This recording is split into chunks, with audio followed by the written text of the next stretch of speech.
Yo, what's up, everyone? It's your boy Jack Oates to go. You either know or you don't. Thank you guys so much for tuning in to this. Help your boy out. I'm still trying to get to 3.5K subscribers by the end of November. We're hitting that deadline. So if you do happen to like this theory, this is when you want to hop on. This one is wild. This is crazy. This is going to be crazy. All right? I'm just warning you.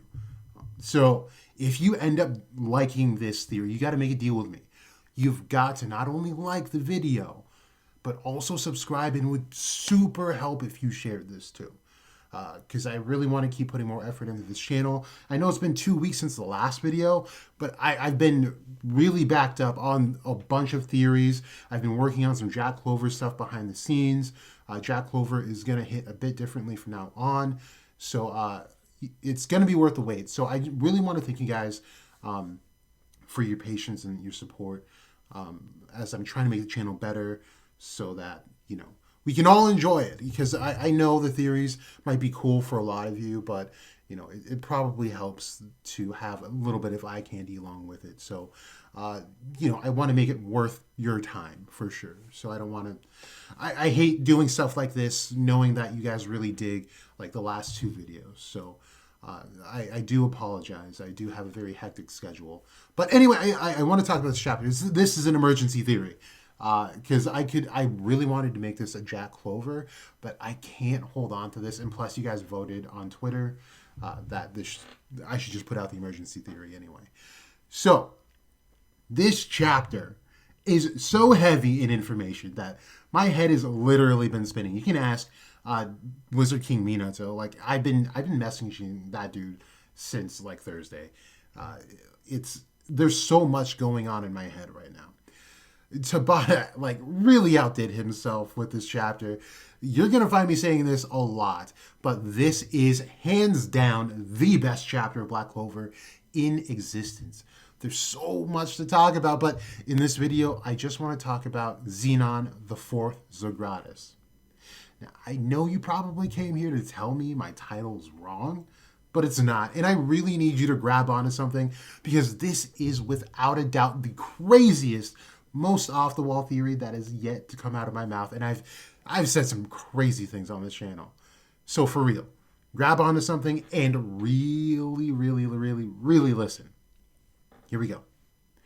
We start out with Zenon as a child getting beat up by some of the kids who are children of the Spade's defense force. We see Dante and Vonica, his own family, they ridicule him. And they detail that the Spade is in constant civil war, the weather conditions are harsh, and the Diamond Kingdom keeps attempting to invade their kingdom. So imagine going through all of this as a child with no parents to speak of. No one to show you love or warmth. Zenon finds a skewed comfort in the 4th Zogratis, who reassures him that he's got more potential as a devil host than both Dante and Vonica. Then we meet Alan. Alan is the literal embodiment of light and warmth, 2 things Zenon didn't have in his life. His family was accustomed to the ways of the dark, and he was not shown true love, but Alan showed him these things. They ended up growing up, they got their grimoires together, joined the Spade Defense Force together, with the goal of becoming the captain of it one day. Zenon later approaches the 4th Zogratis and tells him that he no longer wants to be a devil host. This is because he found something that would fill the void. This was Alan. He then shuts the door on the 4th Zogratis, leaving him in the dark. Together, Alan and Zenon go on missions and was assigned to a dungeon. This dungeon had a devil sealed within it that they were unaware of. After assessing the situation, Zenon realizes they have no chance of winning because he can't land a blow on the demon. Alan rushes in, and this creates an opening, and in an effort to save more people, Zenon strikes down Alan to take advantage of the opening Alan made by rushing in. This threw Zenon into a well of his own despair. He himself had put out the only flames of hope he ever had. He then goes back to the same room he left the 4th Zogratis in and tells him to make him a devil host. Now, everyone got super excited about the introduction of a 4th Zogratis, but what if I told you there was no 4th Zogratis? What if I told you the fourth Zogratis was Zenon himself? Sounds crazy, but let's rewind. Zenon, again, is a child that has never experienced the warmth of a family that loves him, seemed to be a loner due to his strange magic, forced to endure the atrocities of civil war and invasions from the diamond, with no parents to speak of. This is damaging. This is damaging in real life. Now let's take in the fact that we never saw Vonica or Dante interact with this Forza Gratis. They never even mention him. And if he was as good of a devil host, you'd think they would at least look up to him. When we see Zenon tell his brother that he doesn't want to become a devil host and shuts the door on him, leaving him in the dark, what we are actually seeing is Zenon shutting out the extension of evil that is himself, a separate personality. Alan gave him the strength to seal it away. However, he was always there in the darkest recesses of his mind, waiting for Zenon to fall and come back to him, so when things finally went south, Zenon would come crawling back. He was Zenon's safety net. Here's where things are going to get trippy. I've been saying this since the introduction of the Triad, that Zenon was going to be our main villain. I don't think I was wrong, but what I didn't account for was that it's possible Zenon doesn't even know that he himself is the main villain. He put all of this into motion, from Alan's death all the way to the Advent. If you've ever seen the movie Fight Club, you'll understand this perfectly. Zenon set up a separate identity to help him cope with the harsh reality that was his life. I believe that he was also so naturally steeped in darkness that it manifested in a more tangible form. Not physical, just mental.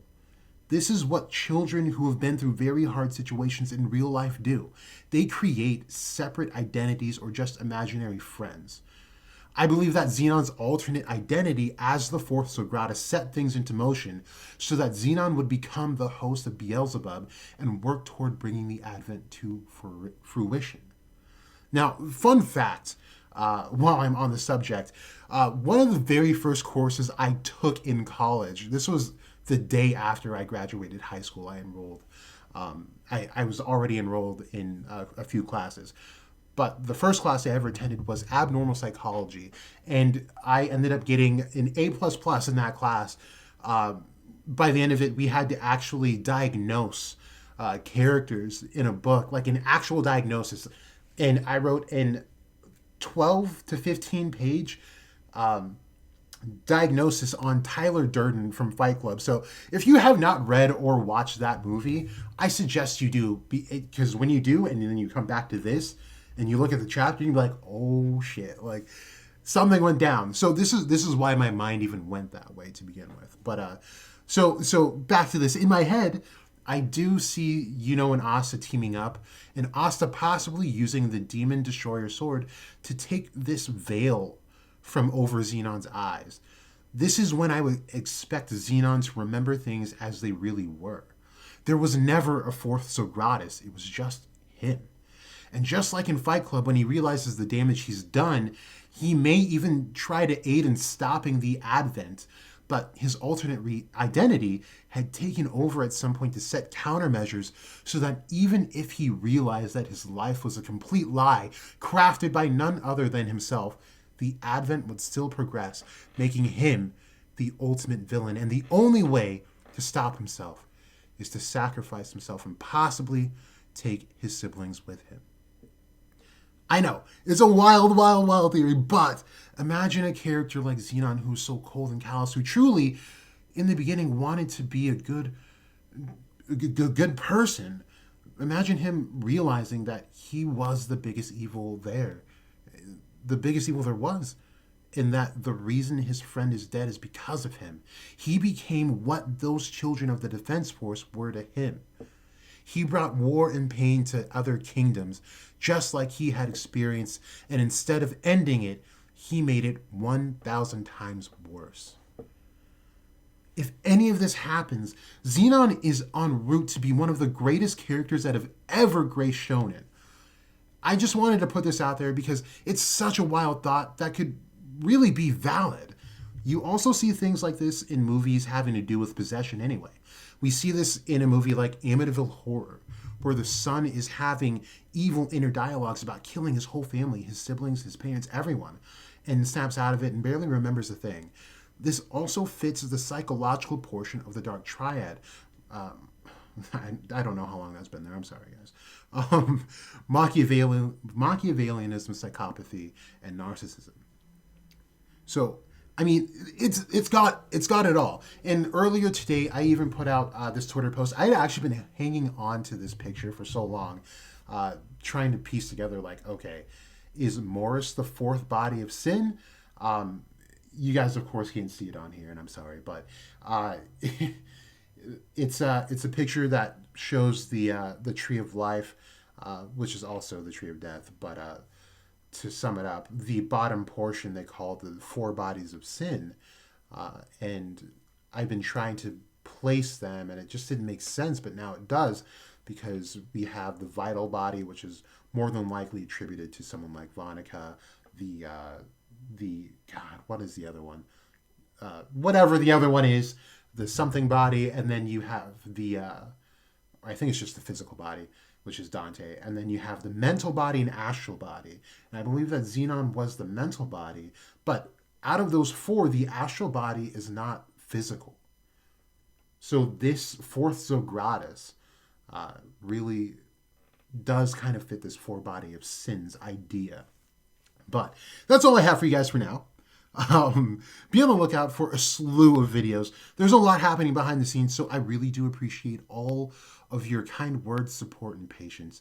I'm still going for, like I said, 3.5k subscriber on this channel before the end of November. So if you could help me out, it would be great, since the target date is coming up. So let me know what you thought about this theory in the comment section below or on Twitter. I mean, is it the craziest thing you've ever heard? Is it good? Is it a fumble? Let me know. Other than that, you guys stay safe and stay out the way. This has been Jack Oates to Go. You either know or you don't.